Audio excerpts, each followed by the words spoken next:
একটা গুরুত্বপূর্ণ বিষয় তারা আমাদেরকে জিজ্ঞেস করেছে, সেটা হচ্ছে আওয়ামী লীগ প্রশ্নে আমাদের দলের অবস্থান কি। আওয়ামী লীগকে কি আমরা নিষিদ্ধ দেখতে চাই, অথবা তাদেরকে রাজনীতি অথবা নির্বাচন কোনো জায়গায় আমরা কি ব্যান করার পক্ষে কিনা, অথবা আওয়ামী লীগকে আমরা কীভাবে ডিল করব সেই ব্যাপারে। তো এই ব্যাপারে আমরা আগেই বলেছি যে আমাদের একটা ঐক্যমত হওয়া দরকার।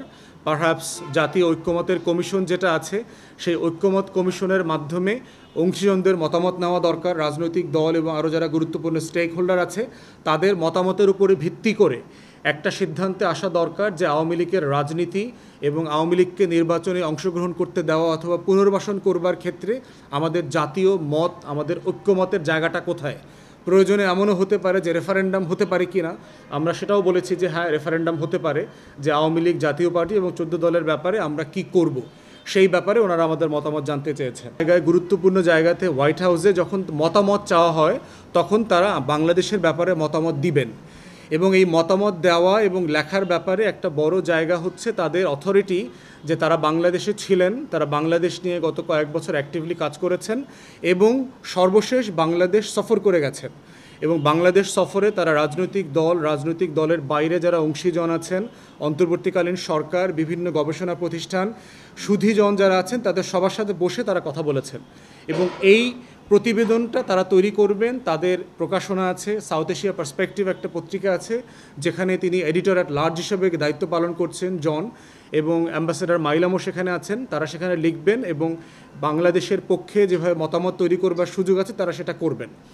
তার অংশ হিসাবে আজকে তারা এবি পার্টির সাথে সাক্ষাৎ করতে এসছেন। আপনারা ইতিমধ্যে দেখেছেন যে তারা বাংলাদেশের আরও অনেক রাজনৈতিক দল এবং অংশীজনদের সাথে বসে কথা বলেছেন।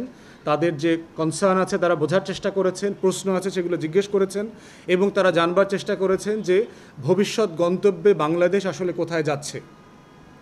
প্রথমত হচ্ছে এবি পার্টির পক্ষ থেকে আমরা বলবার চেষ্টা করেছি আমাদের রাজনীতি, আমাদের দল গঠন কবে শুরু করেছি, আমাদের রাজনীতির মোদ্দা কথাটা কি, আইডিয়াটা কি, সেটা আমরা দিয়েছি। দ্বিতীয়ত হচ্ছে এবি পার্টির কাছে তারা জানতে চেয়েছেন বাংলাদেশে অন্তর্বর্তীকালীন সরকার যেটা চলছে এটার ব্যাপারে তাদের পারফরমেন্স কেমন, তাদেরকে আমরা সমর্থন করছি কি না, তাদের ব্যাপারে আমাদের মূল্যায়ন কি। তারা নির্বাচনের ব্যাপারে জানতে চেয়েছেন যে নির্বাচন কবে হতে পারে। সংস্কারের ব্যাপারে তারা জানতে চেয়েছেন যে সংস্কার যেগুলো প্রস্তাব করা হচ্ছে সেগুলোর ব্যাপারে এবি পার্টির মতামত কি, সংস্কার যেগুলো প্রস্তাব হয়েছে সেগুলো কি এই সরকারের সময় বাস্তবায়ন করা সম্ভব কি না, অথবা কি ফর্মে বাস্তবায়ন হতে পারে। আপনারা ইতিমধ্যে জানেন যে ঐক্যমত কমিশন হয়েছে প্রফেসর ইউনূসের নেতৃত্বে, সেখানেও এই সংস্কার প্রস্তাবগুলো নিয়ে আমরা আলাপ তুলছি কিনা এবং সেগুলো বাস্তবায়ন হলে কোন মেয়াদে কিভাবে বাস্তবায়ন হতে পারে। তো সেই জায়গা থেকে আমরা আমাদের বক্তব্য পরিষ্কার করেছি। তৃতীয়ত ওনারা জানতে চেয়েছেন রাজনৈতিক মেরুকরণের ব্যাপারে, যে বাংলাদেশে এখন নির্বাচনকে সামনে রেখে অনেকগুলো মেরুকরণ এবং কোয়ালিশনের আলাপ তুলছে, যে কারা কোন দল কোন কোয়ালিশনে যাবেন, কোন দিকে যাবেন না যাবেন, সেই ব্যাপারে তারা জিজ্ঞাসা করেছে যে এবি পার্টি কী ধরনের মেরুকরণে যাবে অথবা যাচ্ছে।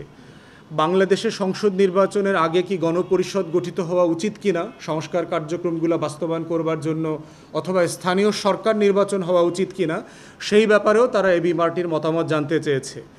সর্বোপরি তারা জানতে চেয়েছে যে বাংলাদেশে যে নতুন রাজনৈতিক ছাত্রদের দ্বারা যে নতুন দল হয়েছে সেই দলের ব্যাপারে আমরা কি বোধ করছি, আমাদের সাথে তাদের সম্পর্ক কি, অথবা আমরা একসাথে কাজ করব কিনা ভবিষ্যতে সেই ব্যাপারে। আর সর্বশেষ হচ্ছে আমাদের পক্ষ থেকে আমরা বলেছি যে তাদের আসলে কি করার আছে। আমরা এবি পার্টির পক্ষ থেকে তাদেরকে অনুরোধ করেছি যে বাংলাদেশের বন্ধু হিসেবে গণতন্ত্রের পক্ষে ফ্যাসিবাদ বিরোধী লড়াইয়ে তারা যে ভূমিকা রেখেছেন গত কয়েক বছর ধরে, আমাদের পক্ষ থেকে আমরা আমাদের কৃতজ্ঞতা বলেছি বাংলাদেশের পক্ষ থেকে, বাংলাদেশবাসীদের পক্ষ থেকে। এবং আমরা অনুরোধ করেছি যে বাংলাদেশের বিপক্ষে আওয়ামী লীগ এবং ভারতীয়রা, দিল্লির প্রশাসন এবং যে ইন্ডিয়ান ডায়াসপোরা আছে, আপনারা দেখেছেন যে বিজেপি সমর্থিত বেশ কিছু সংগঠন বাংলাদেশকে নিয়ে প্রচণ্ড রকম মিসইনফরমেশন, ডিসইনফরমেশন, মিথ্যাচারের ক্যাম্পেইন করছে। তারা আগামী সপ্তাহে একটা প্রোগ্রাম আছে হোয়াইট হাউসের সামনে।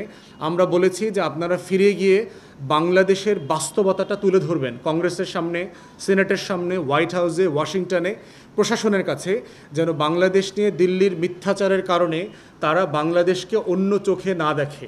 এবং তারা আমাদেরকে আশ্বস্ত করেছেন যে আমরা যেটা সত্য সেটা তারা তুলে ধরব। তো এই হচ্ছে আমাদের সাথে আজকের ওনাদের আলোচনার সারাংশ বললাম। এখন আপনাদের যদি কোনো প্রশ্ন থাকে অথবা আমাদের কলিগ কোনো কিছু যদি আমরা মিস করে থাকি, কোনো কিছু মিস হয়েছে?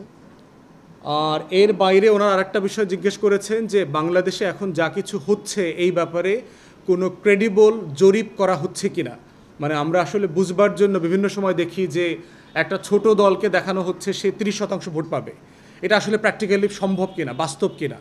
তো সেই জায়গায় আসলে বাংলাদেশে ভোটের রাজনীতিতে জনগণ যারা 40-এর ঊর্ধ্বে আছেন এবং যারা জেনজি গত 24-এর গণ অভ্যুত্থানে নেতৃত্ব দিয়েছেন, তারা বাংলাদেশের রাজনীতিকে, বাংলাদেশের আগামী নির্বাচনকে তারা কিভাবে দেখছে, কোথায় তারা ভোট দিবে, তাদের আগ্রহের জায়গাগুলো কি, সেগুলো আসলে আমরা বুঝবার চেষ্টা করছি কিনা এবং সেক্ষেত্রে কোনো জরিপের সাহায্য আমরা নিচ্ছি কিনা। তো আমরা যেটা বলেছি যে বাংলাদেশে তো জরিপের কালচারটা খুব প্রশ্নবিদ্ধ এবং খুব ওয়াইডলি প্র্যাকটিস না, এবং যেগুলো জরিপ হচ্ছে সেগুলো আসলে খুব বেশি মানুষেরকে যে প্রতিনিধিত্ব করার যে জায়গাটা সেখানে যথেষ্ট ঘাটতি আছে। তো ওনারা আমাদেরকে জিজ্ঞেস করেছে যে ইউরোপ এবং আমেরিকাতে যে গুরুত্বপূর্ণ এবং বিখ্যাত যে জরিপ সংগঠনগুলো আছে, গ্যালোপের মতো, এই রকম সংগঠনগুলোকে আমরা ইনভাইট করতে পারি কিনা, যে বাংলাদেশের সংস্কার, নির্বাচন, জনমত, নতুনদের আকাঙ্ক্ষা, এগুলো নিয়ে মতামত জানার সুযোগ আছে কিনা।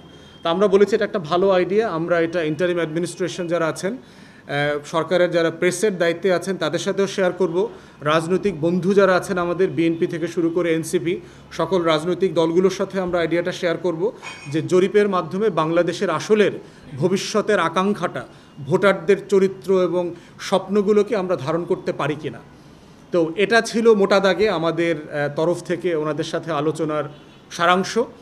এখন আপনাদের যদি কোনো প্রশ্ন থাকে আপনারা করবেন।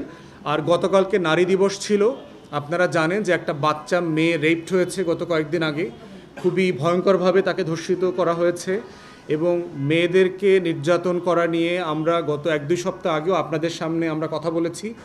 নারী কমিশন যেটা হয়েছে, সেই নারী সংস্কার কমিশনেও কিন্তু আমাদের তরফ থেকে মতামত দেওয়া হয়েছে। আমাদের মহিলা বিষয়ক সম্পাদক যিনি আছেন বন্যা আপা এবং আমাদের যে ইন্টারন্যাশনাল অ্যাফেয়ার্সের দায়িত্বে আছেন ব্যারিস্টার মিলি, ওনারা সবাই আমাদের মতামত তুলে ধরেছে। তো নারী দিবস উপলক্ষে এবং যে ঘটনাটা ঘটেছে মেয়েদেরকে নিয়ে, ধর্ষণের যে ঘটনাটা ঘটেছে, এটা নিয়ে 1-2 মিনিট সামারি আমি একটু ব্যারিস্টার মিলিকে বলবার জন্য।